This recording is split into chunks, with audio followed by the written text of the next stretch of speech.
What's up everyone and welcome back to the MMA Zone. Today, let's get started with UFC wins lawsuit. While the UFC may be fending off two class action lawsuits, they picked up a win in court against former heavyweight Mark Hunt. After 6 years, the UFC has now prevailed, with U.S. District Judge Jennifer Dorsey ruling that Hunt failed to prove the UFC, Dana White, and Brock Lesnar knowingly misled him into agreeing to a fight with the former champ, who he alleged the promotion knew was using performance-enhancing drugs. In a 27-page document sent to conduct detrimental writer Jason Morin, Judge Dorsey wrote, "In sum, each of Hunt's fraud theories requires far too many inferential leaps and ignores too much contrary evidence for a jury to reasonably find in his favor, particularly by clear and convincing evidence." Over the years, Hunt has been incredibly critical of the UFC on social media, ripping the promotion for granting Lesnar an exemption from the full testing window prior to the two competing at UFC 200. Of course, following their fight, it was revealed that Lesnar had been flagged for two banned substances in a test leading up to the bout before then failing another test on fight night. Attorney Eric McGracken, who has continued to break down the legal aspects of the class action lawsuits against the UFC, which are separate from Hunt's lawsuit against the promotion, weighed in on the ruling against the Super Samoan, explaining that after the lengthy legal battle, Hunt will now be left with quite a big bill to pay. So far, it doesn't appear that Hunt has weighed in on the matter on any of his social media channels. Shout out to our first comments on yesterday's video. Thanks for the support. Next up, let's take a look at Habib's cousin gives update on Habib. While Hall of Famer Habib Nurmagomedov may no longer be cornering his friends and teammates, fans have continued to hold out hope that the Eagle would one day make his return to the corner to coach Islam Makhachev, or his cousins Usman and Umar Nurmagomedov. Ahead of Nurmagomedov's upcoming title defense against Brent Primus at Bellator 300, where Usman will be cornered by MMA legend Cain Velasquez, he spoke with Mark Raimondi to discuss the fight. During the interview, he was asked whether he thought the Eagle would ever return to coaching. I know Habib, and I know him like brother, like human who follow his word. Like if he says something, he follow. This man, like, this is like what I learned for my life. Like this is like example for me, not only like in the sport, like in life too. And when I see like when he tells something, he always follow his word. I didn't think he's gonna become like coach, corner.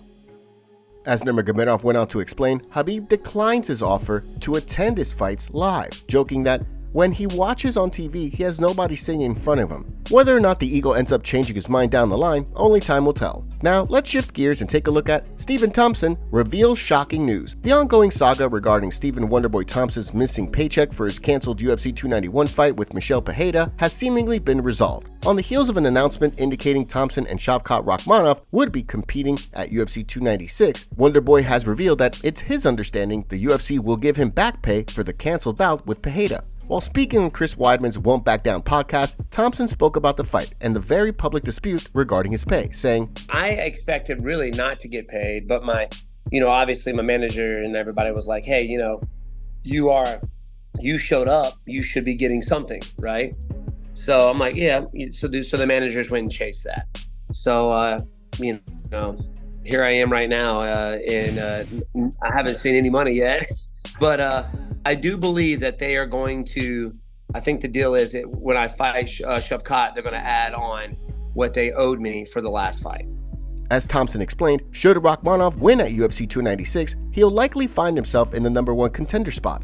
As such, Wonderboy believes that with a win, he could be right back in the mix for a crack at the belt. Dana White responded to Wonderboy's claim in an interview yesterday. Here's what the UFC CEO had to say about this. What's the question? That Stephen Thompson was going to get his pay for the last fight that he didn't fight because of the weight miss, because he's fighting Shavkat, so he's almost going to get double pay on this next fight. I think I'm saying that right. Is that okay? That's what he said on the... Okay. Okay. That's what he said. It must be true. Fair enough. Thanks, Dana. Next, let's take a look at Jamahal Hill sends message to Jiri Prochazka. Although fans are excited about the upcoming light heavyweight title clash between Jiri Prochazka and Alex Pereira at UFC 295, former light heavyweight champion Jamahal Hill is eager to return to the octagon. With the fight rapidly approaching in November, Hill knows that it'll be at least 6 more months before he's able to get back to training the way he wants. Despite that, he's made it clear that it doesn't matter who wins the fight, he's coming back to reclaim UFC gold. While speaking with Michael Bisping and Anthony Smith in an interview for Bisping's YouTube channel, Hill weighed in on the fight while explaining that he doesn't care who he fights when the time comes. If I honest to God had my choice and had my pick, I would have not gotten hurt. I would have had them both be in the position that they are and not have whooped their ass one by one. They both sound like extremely fun fights, extremely fun nights for me.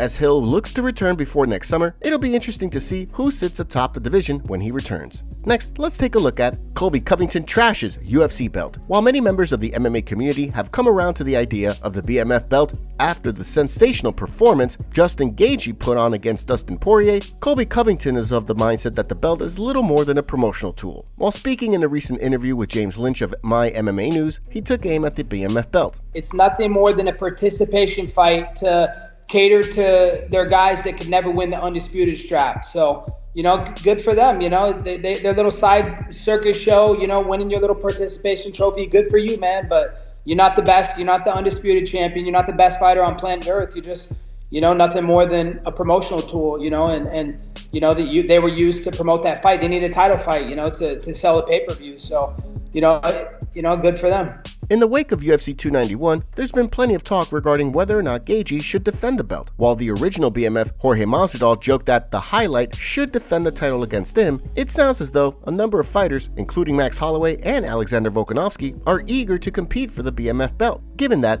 it'll be interesting to see if the UFC has Gaethje defend the strap in the coming year. Next up, let's take a look at Stipe Miocic reacts to Jon Jones fight. At UFC 295, Stipe Miocic will look to overcome the odds and defeat Jon Jones. Leading up to the fight, reports out of the Miocic camp have indicated that the former champion has never felt better. Of course, despite that, the odds have him sitting as a strong underdog heading into the fight thanks to his inactivity and Jon Jones' recent victory over Ciryl Gane to capture heavyweight gold. While speaking to the New York Post, Miocic gave his thoughts on Jones' successful heavyweight debut after controversially taking 3 years off in order to make the jump up in weight. Yeah, I don't know. I mean, he looked bigger, definitely moved well. I mean, I can't really say much because it didn't go that long, so, I mean, he has a great team and they know, how he's going to react to how he moves, and I guess they did the right way to do it, I guess. I mean, I don't really know. I wasn't in the camp, so. But I mean, he looked fine. I mean, he won. That's all that matters. Doesn't matter what he looked like.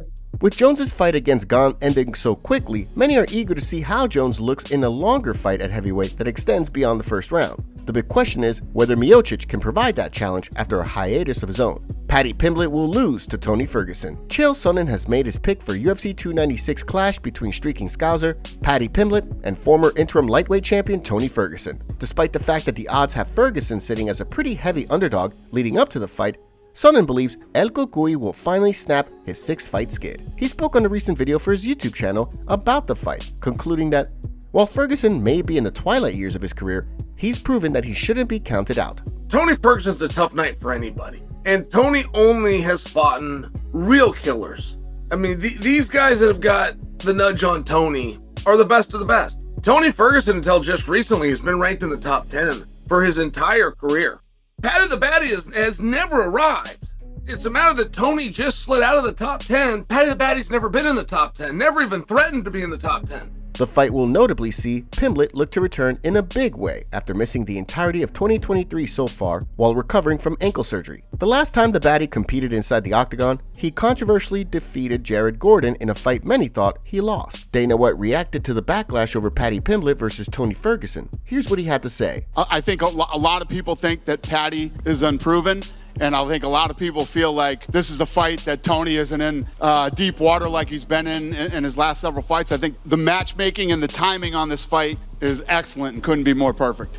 If you look at Tony's last few fights that he's fought, he looked damn good before, the Chandler finish. And every fight that he's fought in the last, 2 or 3 fights, he looked damn good right up until the end. It's a fun, interesting fight with 2 fun and interesting characters. Whether or not he's able to return in a big way to defeat Ferguson, only time will tell. Islam Makhachev breaks silence on Charles Oliveira rematch. In a recent interview, Islam said that he knows Charles has nothing to lose, so he's still training hard every day to not lose his belt. Here's what the champ had to say. I like my belt. I like that I have a belt at home and I don't want to lose it, and I train. Maybe someone thinks that I'm training less. No, I train even more because I know Oliveira will change something, add something. Because of this, I need to be ready everywhere. He has nothing to lose at this moment, and he'll be risking, but I will be ready. Dana White gets exposed by the media for his hypocrisy when Bryce Mitchell brought a Bible into the cage. Dana has claimed that the octagon is a place where you can say whatever you want, and he's good with it.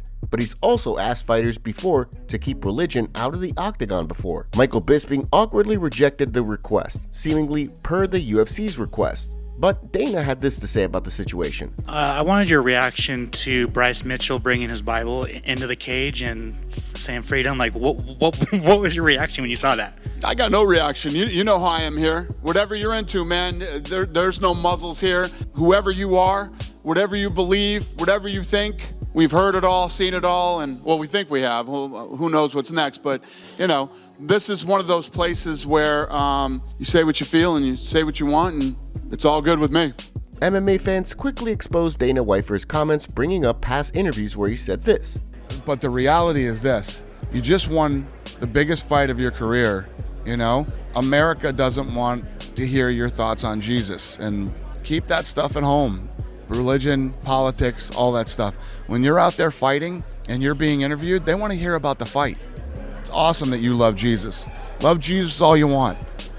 Just don't have to do it publicly. You said, I don't believe in God, the devil, ghosts, or any of that. Exactly. I don't like religion. I think religion is dangerous. All religion is dangerous. I think it's scary and it's dangerous, and I think it's all bad, and it should probably all go away. You can believe in whatever you want to believe in life and the afterlife, but religion is dangerous. Top comments. Khamzat is going to get a reality check when he can't be a weight bully and actually fights at more of his natural weight instead of trying to cut 40 pounds. Someone responded with, I don't know, he's probably going to win, but who knows? Gilbert Burns knocked Khamzat out at the bell in round 2, and it didn't count, so Costa definitely has a chance to knock him out. You should rewatch that fight, lol. Burns knocked him completely out. The bell rang. Khamzat woke up and attacked the ref. He had no idea what was going on. It's bullshit that it wasn't the end of the fight. Khamzat should have lost right then, but he didn't. He turned it up after that happened and won the fight even though he got knocked out. I lost $50 and I was pissed. Who gets knocked out and then goes on to win a fight? I watched it 100 times by now. Khamzat was definitely unconscious at the end of round 2. Rewatch that fight and tell me what you think. Sean Strickland is right. If she don't want you for you, she ain't the one. God, he's great. It's great for Strickland that he's already such a down-to-earth but colorful character. He doesn't have to change a thing. Just lean into the reason he is already so loved.